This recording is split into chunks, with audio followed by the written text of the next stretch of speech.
Signs of light, even 12 days after that devastating earthquake struck Turkey and Syria. People are suffering day in and day out, and yet unimaginable miracles are still a daily ritual. Yesterday, this man was rescued nearly 11 days after being buried under the rubble in southwest Turkey. His first concern as he lay on a stretcher after surviving for 261 hours, how his mother is doing. Here he is speaking on the phone to a relative, asking about his mother and the rest of his family. His relative responded, "Everyone is good, brother. We are all waiting for you." Over 46,000 people have died across both countries, but that staggering number is expected to grow for two reasons. One, Syria has been slow to report its death figures, and the Syrian government, mired in decade-long civil war, is blocking global relief efforts. International aid organization, the Norwegian Refugee Council, has reported that rescue teams in Syria were only able to search 5% of the earthquake's affected area, leaving potential survivors trapped under the rubble in the other 95% of the region. Let's discuss this and more with Jada Doyen McKenna, the CEO of Mercy Corps, a global humanitarian organization that is facilitating relief efforts in Syria. Jada, it's great to see you again. Thank you so much for your time. Describe the situation on the ground in Syria for us right now, based on what you're hearing.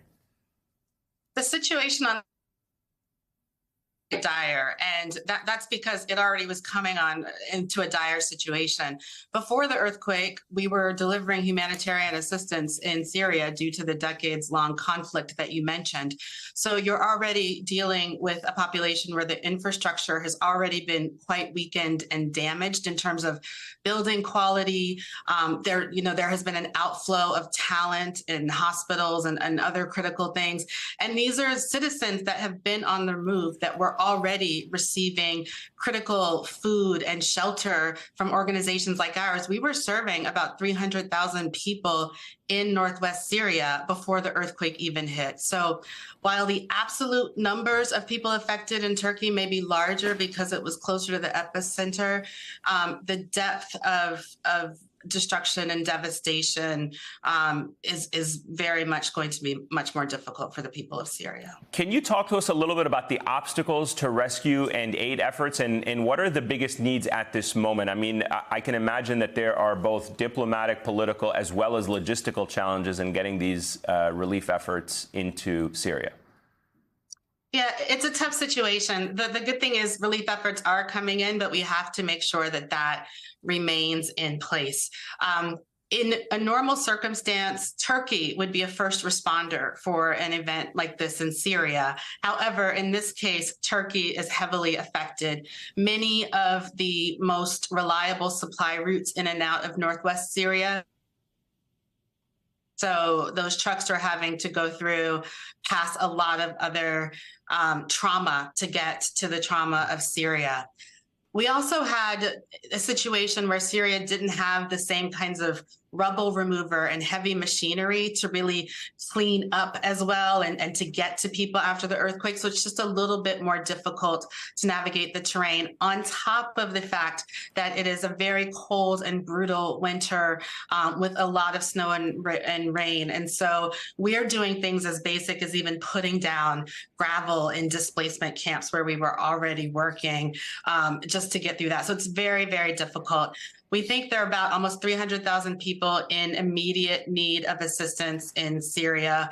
And the needs that we are giving right now include, basic shelter, tarps, things like jerry cans, solar lamps, blankets, mattresses. People do not have adequate shelter at all, and just helping the people get a roof over their head, food, and some warmth is our priority. As we go forward, we will continue with food, more durable shelter solutions for people, and also just beginning to think about the rebuilding effort. Can you talk to us a little bit about the Syrian government in this? The Syrian president, Bashar al-Assad, has admitted that he needs help. Is the government helping or slowing down relief efforts? What do you know about what the central government in Damascus is doing on this front? One of the things that we try to urge donors is to really focus on where the aid is most needed and not just where it is easiest to reach. The Assad administration has opened 2 more border crossings. They have been open. The part of Syria, northwest Syria, where we do our work is actually not controlled by the Assad government. But throughout all of Turkey, there are very well-worn protocols and routes that have been coordinated through the UN in and out to help us get to the people in need. So that's been going on for a decade. So those routes are open.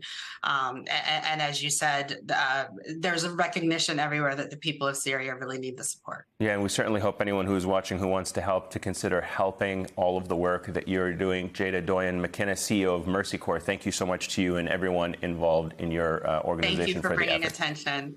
Our pleasure. Thank you.